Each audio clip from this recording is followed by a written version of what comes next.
E aí, pessoal, bem-vindos a mais uma análise aqui. Hoje a gente vai entrar de cabeça num tema que está literalmente em todo lugar: a história da cultura pop. Sabe, na correria do dia a dia, é super comum a gente achar que filmes, músicas e tendências de moda são só um entretenimento passageiro, uma coisa trivial. Mas, mergulhando nas pesquisas, fica muito claro que a cultura pop é, na verdade, a fundação de como a nossa sociedade moderna constrói sua própria identidade. Ela define quem a gente é, como a gente interage e como enxergamos o mundo ao nosso redor. Então, bora lá entender como isso aconteceu. Nossa pauta de hoje é bem direta e vai seguir uma linha do tempo. A gente vai passar pelo nascimento da indústria cultural, a revolução da pop art, a era do rádio, cinema e ícones, a explosão da MTV, a convergência na era digital e, para fechar, identidade e cultura de massa. Ponto 1. O nascimento da indústria cultural. É aqui que a produção em massa encontra a arte. Imagina só, a gente está lá em meados do século XX, logo depois da Segunda Guerra Mundial. Foi exatamente aí que o modelo industrial começou a transformar completamente o jeito que a gente produz cultura, meio que colocando a arte numa linha de montagem, sabe? Para entender o peso disso, a gente precisa olhar para o termo indústria cultural. Ele foi criado lá em 1947 pelo Adorno e pelo Horkheimer, da famosa escola de Frankfurt. E olha, na época, eles olhavam para essa massificação da arte com uma desconfiança enorme. Para eles, pegar a criatividade humana e transformar em produto de prateleira era um retrocesso gigante. Eles achavam que a arte estava sendo vulgarizada, virando só uma ferramenta para pacificar e alienar todo mundo.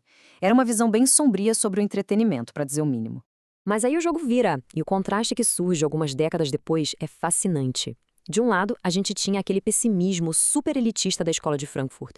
Do outro, nos anos 60, aparece o pensador francês Edgar Morin. O Morin simplesmente se recusou a jogar a cultura de massa no lixo. Em vez disso, ele trouxe uma visão super vital para a discussão. Ele disse que a cultura de massa não era só alienação, não.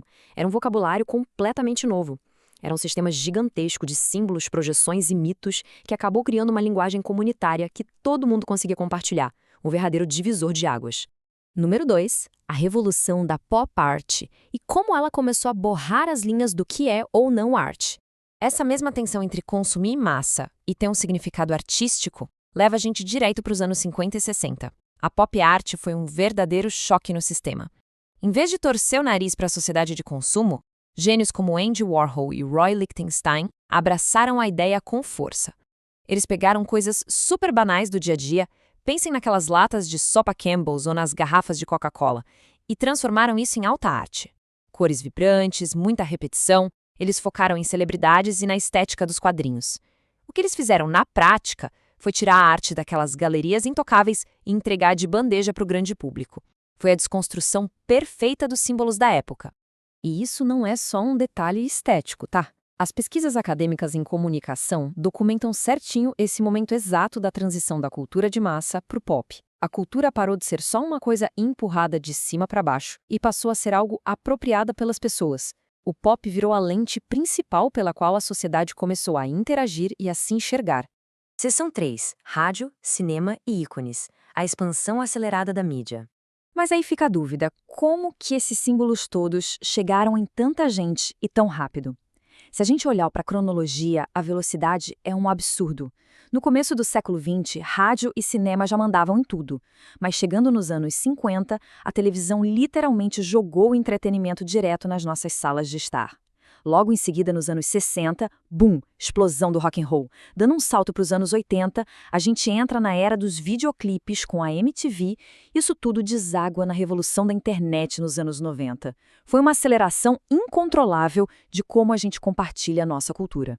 O resultado prático de toda essa tecnologia junta foi a era dos ícones globais. Gente, nunca antes na história, figuras como Elvis Presley, Marilyn Monroe ou os Beatles puderam ser consumidos e idolatrados ao mesmo tempo em lados opostos do mundo.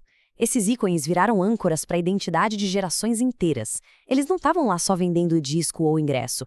Eles criaram uma consciência global unificada, passaram por cima das fronteiras geográficas como se elas nem existissem. Ponto 4. A explosão da era MTV, quando a música finalmente se torna visual. Entrando na efervescência dos anos 80 e 90, a cultura pop estava prestes a dar um salto gigantesco. O advento da MTV mudou completamente as regras do jogo. De repente, a música deixou de ser só uma coisa que você ouve e virou um fenômeno visual completo. Isso impactou a juventude de um jeito tão profundo que durou umas 3 décadas. Artistas como Michael Jackson e Madonna não estavam ali só para cantar. Eles começaram a ditar moda, atitude, comportamento. A galera em casa não estava só escutando uma música, estava comprando a ideia de um estilo de vida inteiro pela tela da TV. 5. Convergência na era digital. A passagem de consumidores para criadores. E aí chegamos no próximo grande divisor de águas, o início dos anos 90. A internet democratizou tudo e mudou as leis do jogo em 3 fases bem claras. Por muito tempo, a gente ficou só no consumo passivo, sentadinho assistindo TV ou ouvindo rádio. Com a internet, a gente pulou para a segunda fase, que foi o compartilhamento ativo. O público tomou as rédeas nas redes sociais. E hoje? Bom, hoje a gente está na terceira fase, a criação de identidade. Com a força dos fandoms e dos influenciadores digitais, o público agora também cria. A gente molda ativamente a cultura dentro das nossas comunidades online. Outra coisa fundamental sobre essa rede digital é que influência deixou de ser uma rua de mão única, sabe? Aquela ideia de que tudo de legal vinha só dos Estados Unidos acabou. A gente entrou na era do hibridismo cultural. Hoje, culturas absorvem referências de fora, misturam com suas próprias raízes e jogam isso de volta para o mundo com uma força absurda. Quer um exemplo claro? Olha o domínio global dos animes e mangás. E mais recentemente, o fenômeno colossal que é o K-pop. A cultura pop atual é um ecossistema incrivelmente vivo e globalizado. Seção 6. Identidade e cultura de massa. O consumo de signos. Tudo isso que a gente conversou amarra perfeitamente para explicar essa simbiose entre nós e a cultura de massa.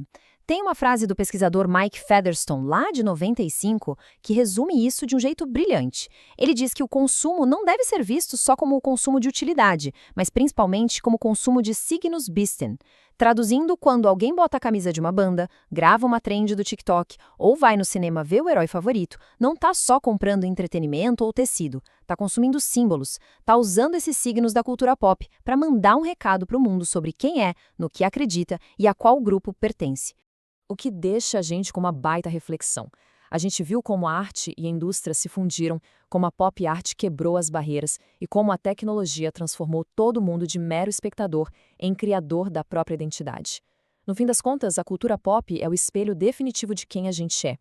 Então, sabendo de tudo isso, vale a pena pensar como a nossa identidade está sendo escrita por toda essa cultura pop que está bombando ao nosso redor neste exato momento. Afinal, as tendências que a gente consome hoje são a base de quem a gente vai ser amanhã. É isso, pessoal. Muito obrigado por acompanhar essa análise e continuem sempre questionando o que vocês consomem.